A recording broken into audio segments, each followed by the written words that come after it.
Hi, this is Derek at mostinterestinglife.com, and today I'll be talking about 5 ways to become more interesting. I had spoken about this topic once on my blog, mostinterestinglife.com, and I have a few more details there. So if you want to get a little bit more perspective on this, go to mostinterestinglife.com, and I think it was the second article I ever wrote.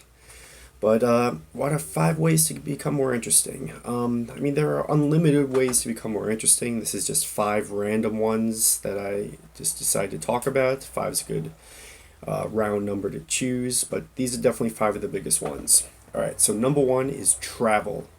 This has to be on anybody's interesting list on how to become a more interesting person. Just interacting with different sorts of people, whether it's in your own country or a different country, different types of nature, like maybe different types of plants, mountains, oceans, lakes, seeing different sights, seeing the history, trying different food, different types of cultures, religions.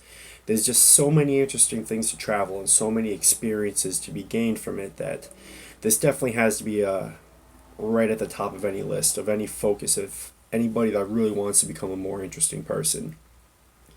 I had made another video and I've written on my blog and just how to travel, and I always say just start small, like just even little trips. If you're just going driving to a different town is better than doing nothing.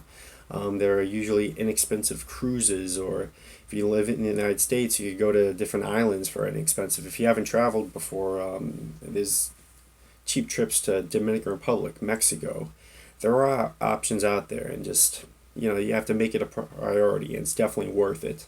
If you really want to become a more interesting life, travel is one thing that sticks with you always, and it's just a really good investment compared to almost all the stupid things that people waste money on. So, number one is definitely travel.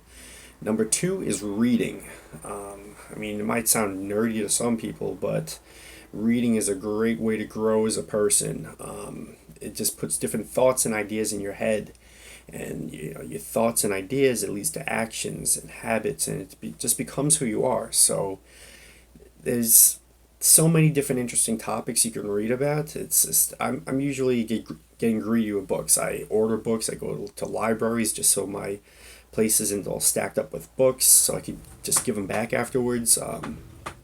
I like to read about business, philosophy, psychology. Before bed, I like to read a little spy novel, maybe like a James Bond type book. But books really, they give you new ideas. They help you learn things that you don't know how to do. You, you really should be reading every day. And when I'm really busy, I'll just try to read 5 to 10 pages of a book a day. And that adds up over time. And a lot of times I'll pick up really useful information or great ideas, which helps just expand my mind and just the way I look at life, or just to become more successful. So, reading is really important. Bill Gates and Warren Buffett, two of the richest people in the world, they're usually in top 5 richest people in the world lists. They both said that if they had a superpower, it would be to be able to be the fastest readers in the world. So that just shows this, and they're very smart people and they have a lot of perspective in life. So if they say it, there's got to be something to it. Number three, languages. This is a big one. I've studied a lot of languages throughout the years, speaking some better than others, and you don't have to become completely fluent in a language to be able to get use of it. I speak a little bit of 10 languages. Most of those I'm rusty with, but I could usually say a few words. If I meet somebody from a certain culture, I could usually say greeting, maybe say some funny random phrases, say thank you, please, how are you, just some basic things. And this is a really big icebreaker when interacting with people of a different culture. It shows that you respect their culture. It shows that you care enough to learn a few things. It allows them to give something that they could help teach you, and then they become invested in you in some way. So it's really good for human interactions to be able to do that. I remember when I went to France. France in the United States has a reputation for being the French people being rude to Americans, and I mean, I could see why. A lot of American tourists go over there and they expect the French people to speak English. And I once had a French friend who told me that French people, they like to be French. They like their way of life. They like the food, the culture. Most of them, they like being French. So if you have some American going over there saying, hey, you don't speak English over here? What's wrong with you? It's just so offensive. So that's why a lot of times they're rude to American tourists. When I went to France, everywhere I'd walk, it was daytime, I'd go bonjour, parlez-vous anglais? It's like, hello, do you speak English? It's like asking permission to speak English, and most of them, they did. So, but it separated me and showed that I respect their culture and I'm asking permission to speak English with them and say merci, merci, merci beaucoup, thank you very much. And people are very nice to me in France. I went to a fancy restaurant in Paris on the Champs Elysees, and I got a free entree at dinner. They were just very, very nice. I had excellent service at just about every place I went to. I went to a popular nightclub in Nice, and it was a really selective place. I was speaking to the head bouncer there a little bit in French, and he was like, "Yeah, yeah, come in, you can come in." So it goes a long way. There's so many tools out there. There's free apps like Duolingo. That's a really good one. You could just do like 5 minutes at a time. I've liked the Pimsleur programs. Michael Thomas program is good. I haven't really liked the Rosetta Stone program as much, just because it takes a while to really get into usable language. But if there's the free apps, if you go to your local public library, they'll usually have CD programs that you could just take out and listen. If your car is a CD player, you could listen in that, or just burn it from your computer to MP3s and then listen that way. When I've had jobs in the past where I've had long commutes, I've listened and studied different languages, and it was just I felt like it was a good use of time. I was killing two birds with one stone. I was in the traffic that I had to be in anyway, and I was learning languages. So, languages are very good to be an interesting person. I mean, if think of somebody that you know that speaks a few languages, it just sounds really interesting. And I mean, if you live in other countries, a lot of people speak other languages automatically. It's in the United States, people speak less languages if that's where you live. So, languages.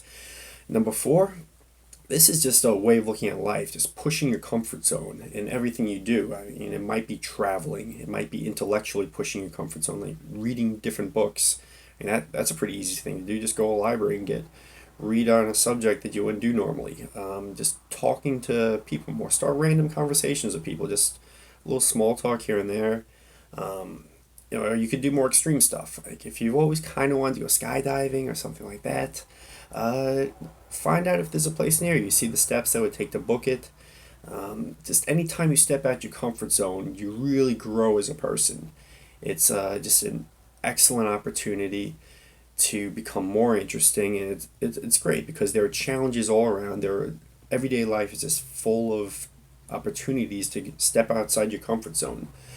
It's like when you go to the gym and you lift a heavier weight and it's uncomfortable, but that helps you to build more muscle. And it's the same thing with just your overall life. Stepping out your comfort zone, it just becomes a habit. So interesting people are always looking to step outside their comfort zone. I always try to do that. Maybe I'll even just find little ways, like I'll drive different roads than I would normally drive, or I'll go to different stores to go shopping at. I'll just go to different websites to just read information than the normal news sites or blogs that I go to. There's unlimited ways every single day to step outside your comfort zone, no matter who or where you are. So that this is one that no matter who you are, what's your situation, you want to become more interesting, step outside your comfort zone. Strike up a conversation with a different person, even if you're stuck in a hospital. Talk to a different nurse, have a conversation. Just talk to people that come by. Just maybe if you have a TV in your room, watch a different channel. There's tiny ways you could do this, and it usually builds momentum. Little ways you get used to step outside your comfort zone can lead to even bigger ways. One day you're just taking a different road to get to a store. The next day you're traveling the other side of the world and going bungee jumping. So this is a big one, and you could do it every single day. And then finally, the fifth one I'll talk about is studying spirituality. Don't roll your eyes about this if you don't like spirituality. You don't have to actually accept it, but it's good to at least have a knowledge of it.